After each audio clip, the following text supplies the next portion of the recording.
Hello and welcome to Brownlow Round 6 votes. I'm going to try and keep this as short as possible. The first game we saw the Saints take on the Western Bulldogs, and this was a pretty one-sided affair. You can see that I've given Aaron Naughton 1 vote. He was very good up front. He kicked quite a few goals, 6 to be in fact. He was taking plenty of contested marks and he was just causing the Saints a huge amount of issues. I've also got Adam Treloar, who was very dominant in the midfield, but the best player for me was Bailey Dale, who had 39 disposals and 875 metres gained. Overall, I thought he was the best on the ground that night. Now, a lot of those disposals were from kick-ins, so you could argue that he wasn't the best, but he also took 15 marks and had 2 tackles, and he also kicked a goal, which is fantastic coming from a backman, and that's just one of the reasons why I think he deserves the 3 votes. The next game we saw the Bombers take on the Crows at Adelaide Oval, and we won't comment on what Draper did at the end of it. That is for a different video, but there were some very outstanding players I thought for both teams, but ultimately I thought Essendon should have won by a lot more than they did. Their scoring accuracy when they went inside the forward 50 was obviously very poor. They had control over the whole game, so I thought they should have won by a lot more than that. But in saying that, I've given Zach Merritt 1 vote, Jordan Dawson 2 votes, and Jai Caldwell 3 votes. Jai Caldwell had 10 tackles, 26 disposals, and I felt like he had the most influence on the game. Dawson was probably a very close 3 votes, as he was extremely dominant for the Crows, but ultimately not enough to get the win. The next game we saw Port Adelaide travel over to the MCG to play the Pies, and in the first quarter I thought Port were going to absolutely smash Collingwood.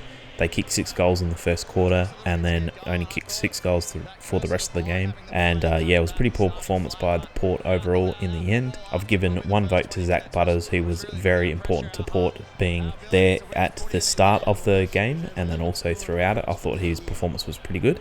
2 votes to Will Hoskin-Elliott. I thought he caused a huge amount of problems for Port. He was taking a lot of marks just outside the forward 50 and giving a lot of inside 50s to his team.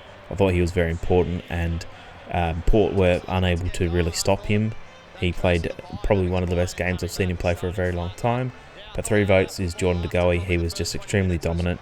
While he did have 27 disposals, it's not huge, it's not the most he had. His influence on the game I think was the most important, and he had 7 tackles, so I thought he deserves the 3 votes. The next game we saw Carlton take on GWS, and I thought that Josh Kelly was the most important player at GWS. He kicked 3 goals as a wingman and 23 disposals. He definitely kept GWS in the game. He's not a huge goal kicker, but his performance I thought deserves the 1 vote. And the next 2 you could split them either way, and obviously that is Sam Walsh and Patrick Cripps. Both of them had extremely massive influence on this game. Sam Walsh with 35 disposals and 17 score involvements. Paddy Cripps with 39 disposals and 13 clearances. I thought between these 2 players they absolutely killed the Giants.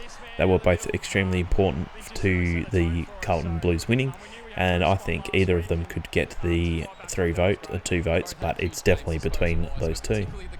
The next game we saw Brisbane Lions and Geelong take on each other in monsoonal rain. It was a very sloppy game, and I thought both teams performed relatively okay for the wet weather conditions. Obviously Geelong doing a lot better, which is quite surprising because the Lions should be used to weather like that.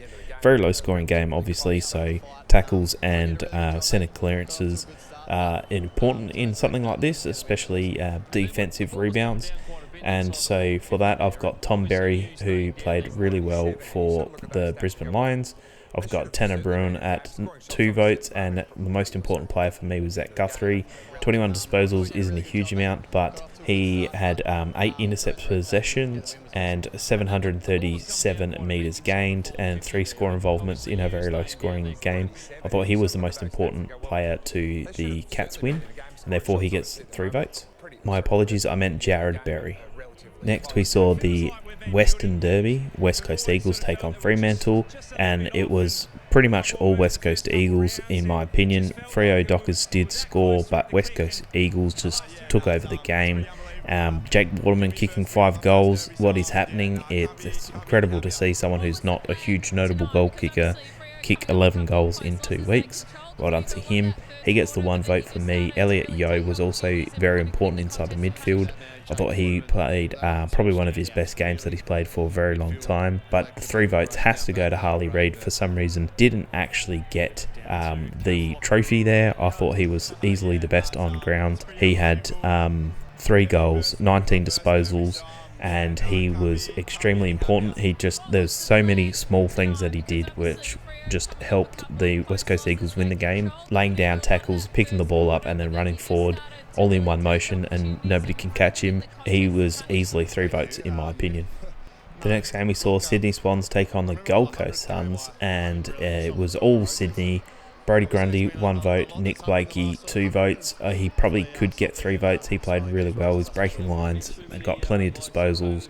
But I thought the most influential player on the day was Errol Goulden. I definitely think you could swap Nick Blakey and Errol Goulden around. Wouldn't be surprised. Both of them played probably one of their better games through the year. And yeah, 2 votes Nick Blakey and 3 for Errol Goulden for me.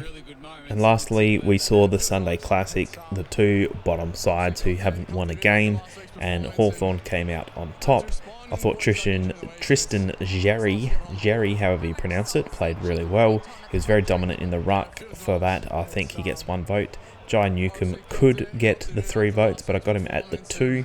He played really well. I thought the only player that was slightly better than him was Connor Nash. I thought his influence in the game was good.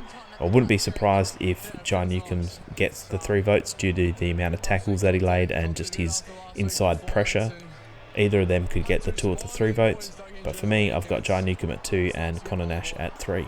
So then that gives us our table for the 1, 2, 3 votes for the week, as you can see here. And now the overall ladder, I've got Patrick Cripps on 11 votes. Then Isaac Heaney, Errol Goulden, and Max Gawn, and Zach Butters all on 9 votes. Noah Anderson, Matt Rowell, Connor Rozee on 8.